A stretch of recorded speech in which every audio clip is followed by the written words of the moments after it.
Hey everyone, we're back with more Final Fantasy XIV. I got caught up talking to chat. Doesn't happen very often, but they think I work for Microsoft. Let me just stay on the record, I do not work for Microsoft. Yet. A meeting with an Ishgardian ambassador? By all means! I think it's a wonderful idea. We have received no reports of etheric disturbances or unusual beast tribe activity of late. If Alphinaud believes your presence may help him to secure more favorable terms, I see no reason to deny him.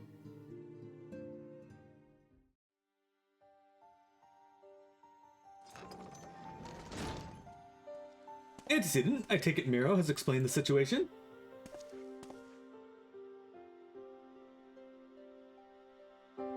She has. Yet, welcome these overtures are, I cannot help but wonder what prompted them.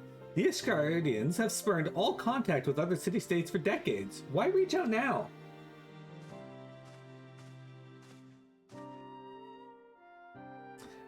Would that I knew. The question of their motives is one which I have given no small amount of thought. Alas, I know no more than is generally known.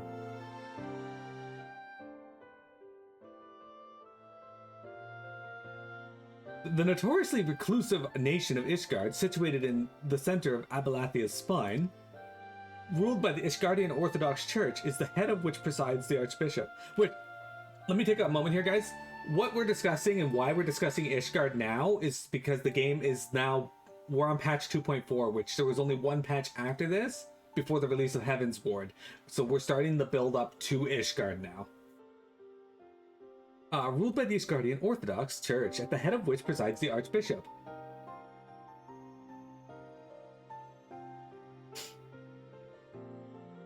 Members of the original Eorzean Alliance formed in the wake of Alamigo's fall some 2 decades ago. Friends of convenience who withdrew from the Alliance as soon as the Imperial fleet was routed at the Battle of Silver Tier Skies.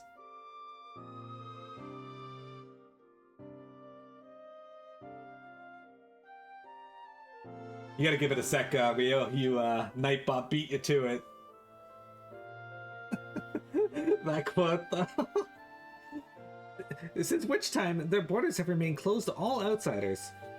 They have rejected every one of their former allies' calls to reopen dialogue, turning a deaf ear to their neighbors' pleas even when the calamity loomed large. And on the fields of Cartno, where brave men and women laid down their lives in defense of the realm, their banners were conspicuously absent. I have tried to convince Ishgard to rejoin the Alliance at every opportunity. I have explained over and over again that unless Eorzea stands united, we cannot hope to preserve our freedom. One by one, our nations will fall, as one fell Alamigo.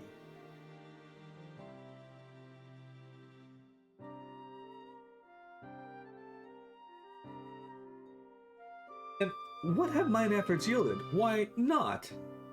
Surely this can be considered a step in the right direction. I should hope so. Rather than the lowly messengers we have been fobbed off with in the past, this time we will meet with a man of genuine influence.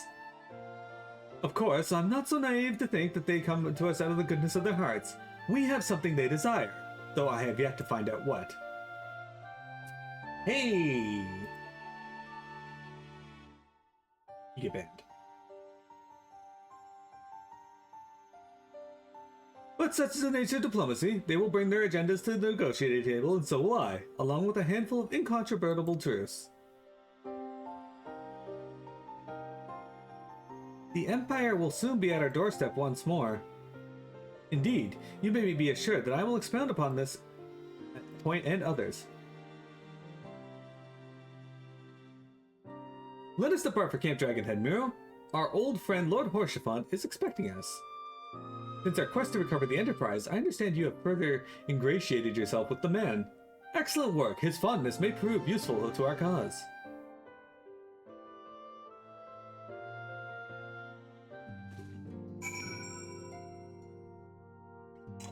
So, when it comes to my work, guys, I work in what's called batch operations.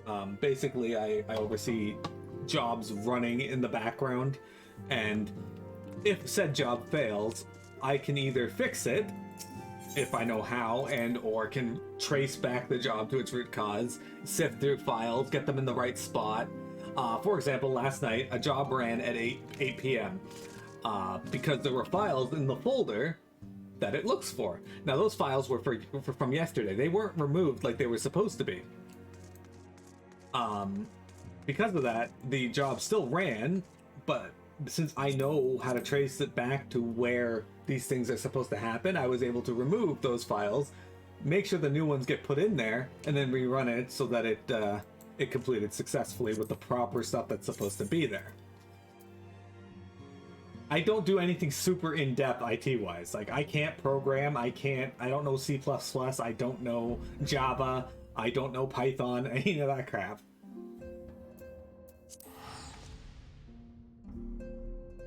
You work in like every single area. See, that's another thing too. It's like I have my hands in every single part of the IT scope of our company based upon what I do, but I'm not like a master at anything.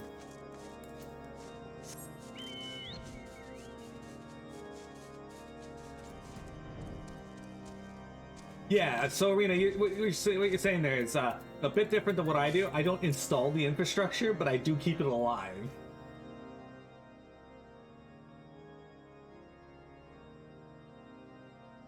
Miro, ever a welcome sight. Our hearths have been stoked to blazing in preparation for your arrival. It would not do for such a distinguished personage to catch cold whilst enjoying our hospitality. The gesture is much appreciated. I fear I shall ever struggle in cold climes. Ah, good Master Alphinaud, an honor as always. Hey Alphinaud, I have an idea. Put some fucking clothes on when you're going to cold weather then. Ah, an honor as always. Likewise, Lord Harshapon. Forgive us yet another imposition. I fear we have relied overmuch on your aid since you so generously assisted in locating the Enterprise. Nonsense! Any debts incurred have long since been repaid. Besides, who can say what the future may bring? House Fortoms may even seek the aid of your newly formed Crystal Braves.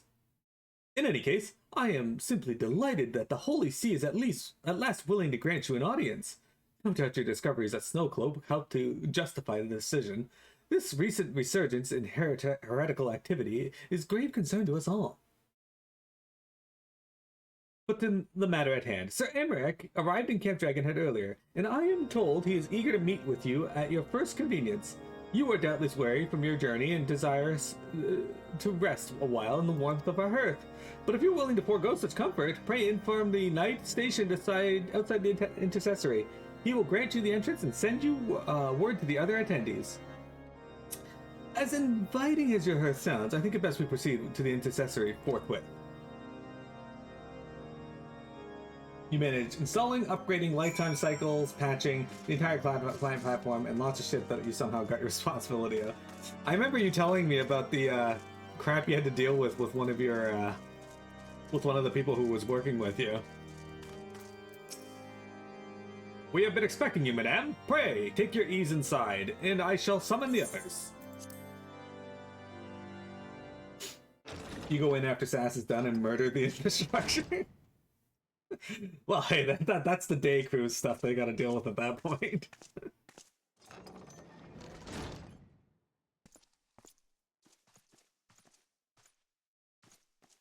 Have faith, my friend. You need only state your case with confidence and clarity.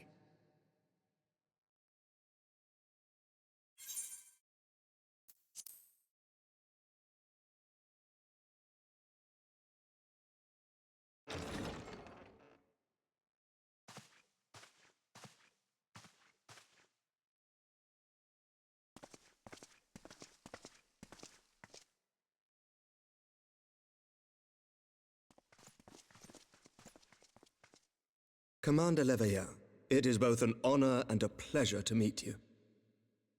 I am Emmerich, Lord Commander of the Temple Knights.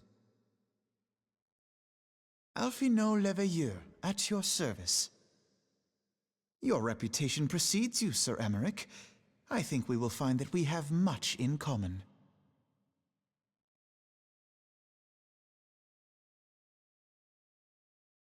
Speaking of reputations, yours towers over us all. Does it not? It does indeed, Lord Commander.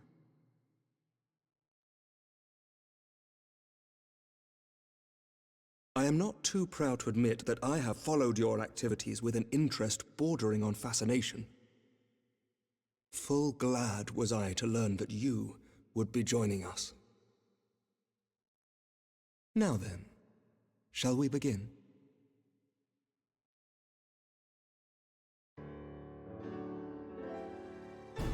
We know full well that the Garleans will return in force ere long. What is more, we have yet to achieve a lasting victory over the primal menace. The beast tribes continue to summon their gods, and each incarnation is stronger than the last. Ishgard is not immune to these threats. I must reiterate that it would behoove your nation to rejoin the Eorzean Alliance. Once again, I must respectfully disagree. On what grounds? Despite their presence in Kurthus, the Ixal do not concern us. Their territorial claims pertain to Gridanian lands, and it is the people of Gridania whom they harry. Consequently, the Holy See judges this to be a Gridanian affair, and Ishgard does not intervene in the internal affairs of other nations. Even were that not the case, our forces are wholly committed to the Dravanian conflict. We have not the knights to spare. As for the Garleans, we are not ignorant of history. We have observed the rise and expansion of the Empire, and we agree that it is only a matter of time before they resume their campaign in Eorzea. Then surely it would be in our best interests to present a united front. Mayhap one day, but not yet. Gaius van Belsar is dead, and the legion of conscripts he left behind lacks the will to fight. We think it highly unlikely that they will emerge from behind the walls of their castra for some time. Forgive me, but if Ishgard's position has not changed, why did you agree to this meeting?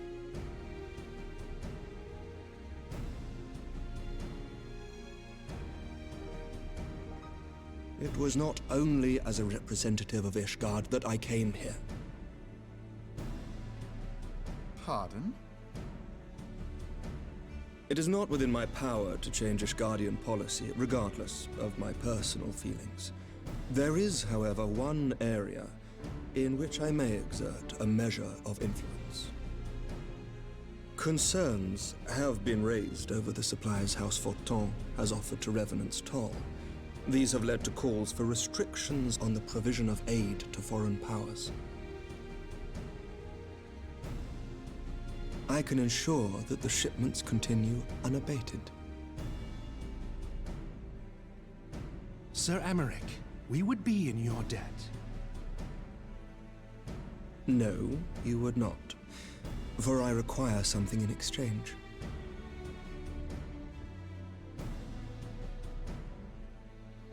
Of late, there has been a flurry of Dravanian activity, the purpose of which was not immediately clear.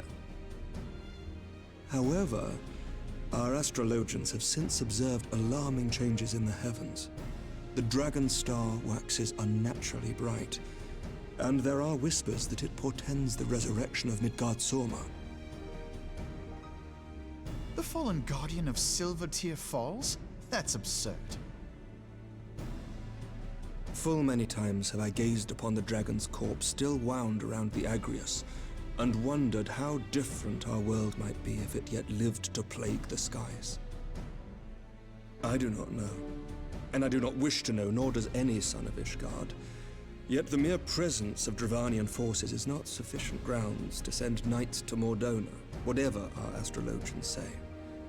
As I told you before, we have not the forces to spare. But we do. So you will intervene on our behalf if we agree to watch over the Keeper of the Lake. Do you accept these terms? I do. I will see that you are kept abreast of any developments. I regret that we could not come to a similar agreement on other matters, but I understand that you are not at liberty to make such decisions. Nevertheless, I hope that what we have accomplished here today will serve to demonstrate to your countrymen that we can work together towards a common goal. Mayhap one day we shall look back on this moment as the first step towards a united Eorzea. Mayhap we shall, Commander.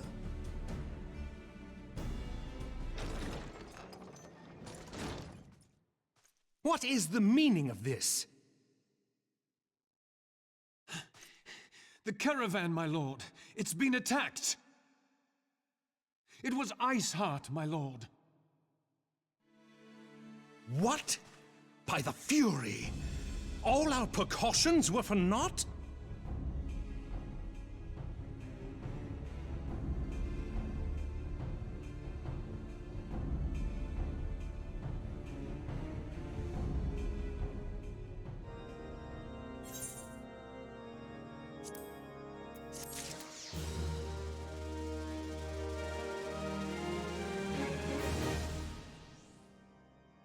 Mira just jumped up and jammed her face in my mouth, and then left. What the fuck? We gotta clip our new pants. Oh. Those look awful. This looks so stupid. Excellent.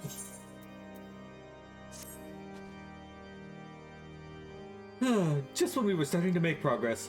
And to make matters worse, the caravan they spoke of was bound for Revenant's Toll of all places. Honestly, were I so inclined, I should think the gods were conspiring against us. Happily, however, I am not. I would know more of this attack. Let us speak with Lord Horshaphon and find out what he has learned. They definitely look warmer than whatever the fuck Alphinaud's chosen to wear.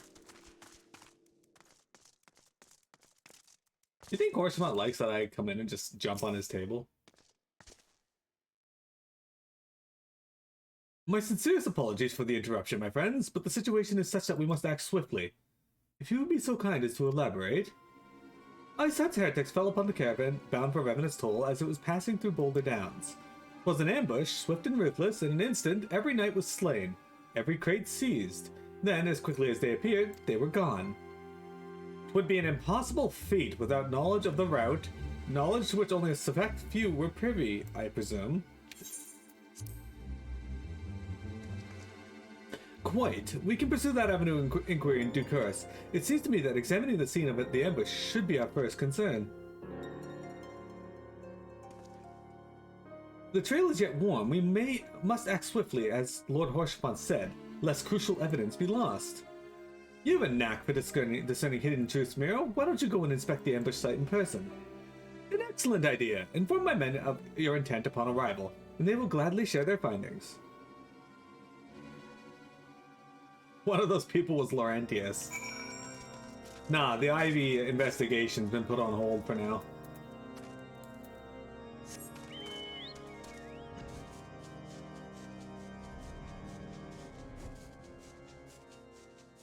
So, while we're busy dealing with Iceheart and her crew, they're gonna uniquely forget that the Ivy was a thing. And the Ivy's not gonna be doing anything while we're busy. Like, come on. Clearly they only exist while we need them to exist. That is a cool looking fortress, whatever the fuck that's supposed to be. I guess that's part of Zamail Darkhold, but why does it look like that? I guess that's an airship that crashed into it. You know, it kind of looks like the airships that they used in FF12. Also the ones they used in FF16. Choco power, exactly.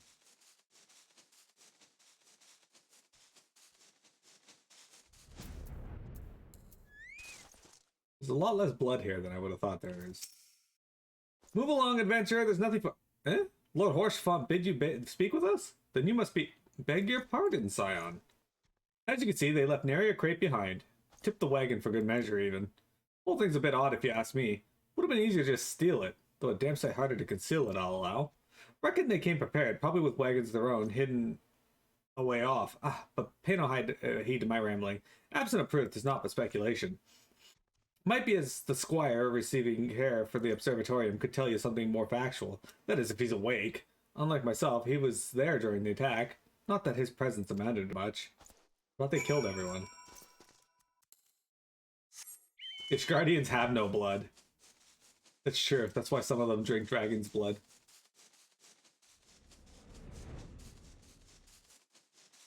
Berthus, why are you doing this to me?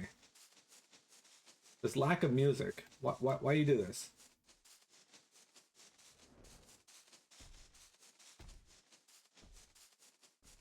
Anyway, I guess it makes sense. Like, this is what I pictured for a frozen wasteland, is having no music and just looking like this.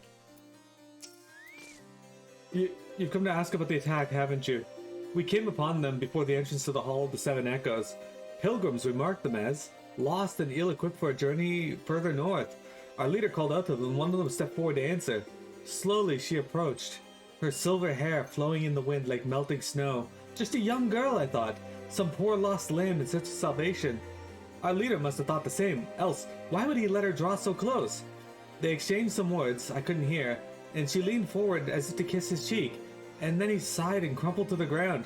I didn't know what happened until I saw the snow turn red. And then there was red everywhere. I looked. I tried to fight, but took a blow to the head, and by the time I came to, the others were dead, and the heretics were unloading the wagon. I couldn't... I mean, they'd have killed me, so I just lay still and listened. Iceheart's people spoke of deliverance and resurrection, and they spoke of Shiva. Shiva, eh? Hey, look at that! I feel really bad for this person because they've had an account since 2017 and they've clearly lost it to a bot. Hey, Rand. Cheshire, look at you. Look how popular you are. You come to chat and everybody's like, hey, look, there's Cheshire.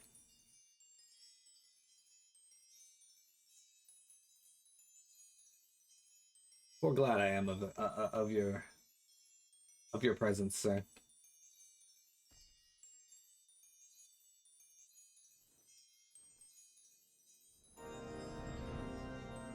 Even the bots come out to greet you with spam.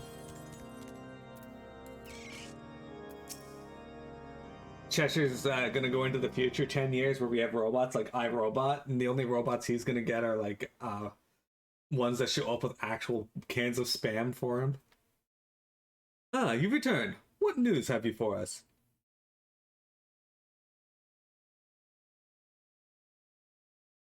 It seems the Lady Iceheart does not scruple to sully her hands with blood. Who is this Shiva the heretic spoke of? Have you not read a single line of the Enchiridion, Master Alphinaud? Shiva was a traitor to kith and kin, an apostate who lay down with dragons. Now, we cannot expect all foreigners to know Ishgardian scripture so well, particularly when it concerns the patron saint of heretics.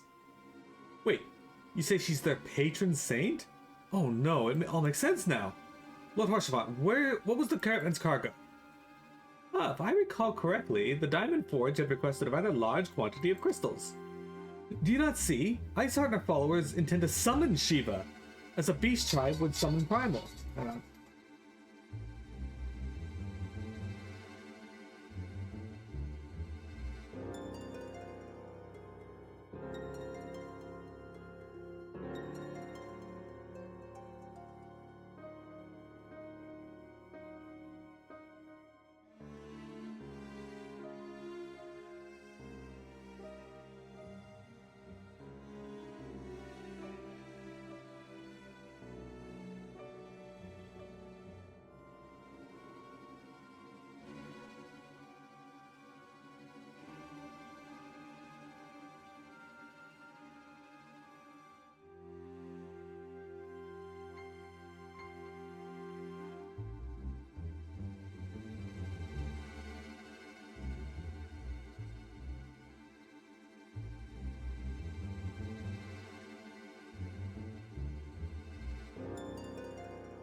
Sorry, that was somebody for work contacting me about something, and I had nothing to do with it. I shall inform the Lord Commander at once. Lord Horshevant, would you would agree to the discretion of the family concern?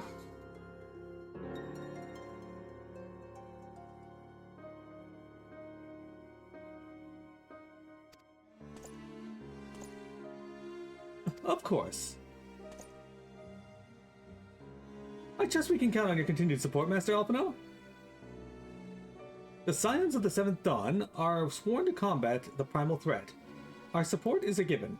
I will send word to my brethren in Revenant's Toll. Our entire order must turn its efforts to the prevention of this summoning. Naturally, that includes you, though I am sure you would not miss this for the world. Hey, no worries, Arena. They just tried calling me back again. I'm like, I don't handle any of that.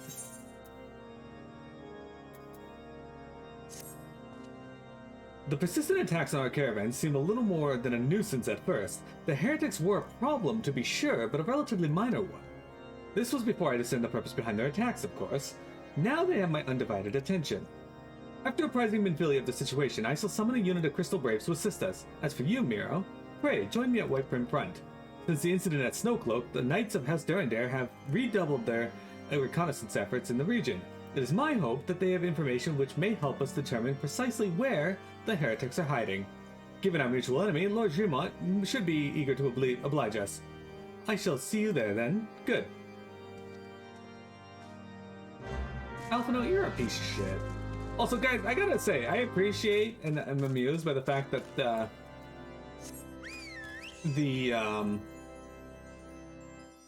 Horshevant and Aymeric, they see Alphinaud at the negotiating table and they're like, yeah, you know what, let's just treat him like normal, like let's negotiate like he's not a 16-year-old child.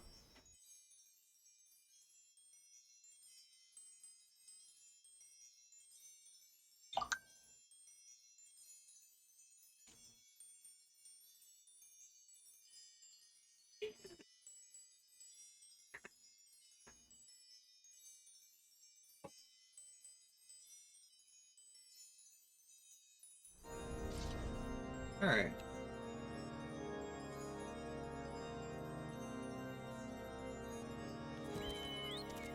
Hey there, Lord Dremont, and Aymeric's here too. The Scions of the Seventh Dawn wish to join the hunt for the Ice Heart? Your assistance is more than welcome, my friends. Considering the report I just received, I dare say your timing could be no better. We are all ears, Lord Dremont.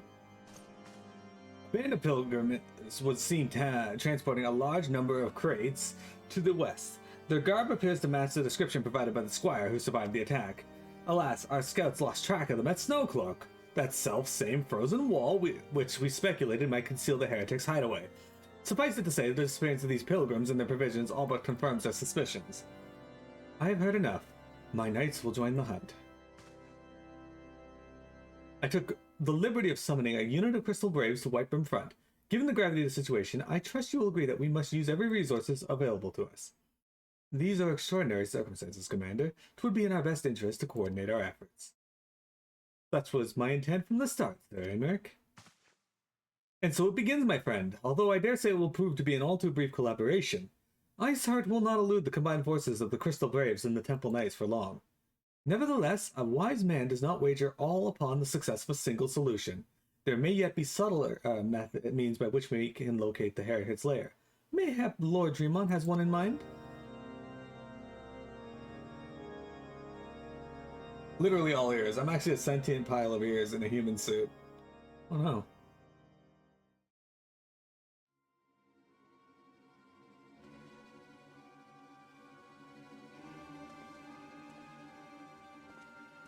Tengage, don't you have a shield that looks like that?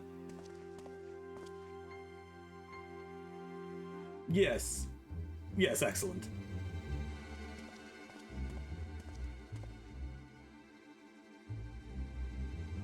My lady, everything has been accounted for. If there is aught else you would have us do, pray speak, and it shall be done.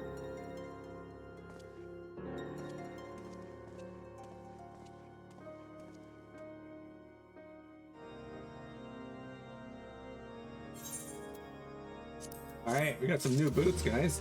Hang on.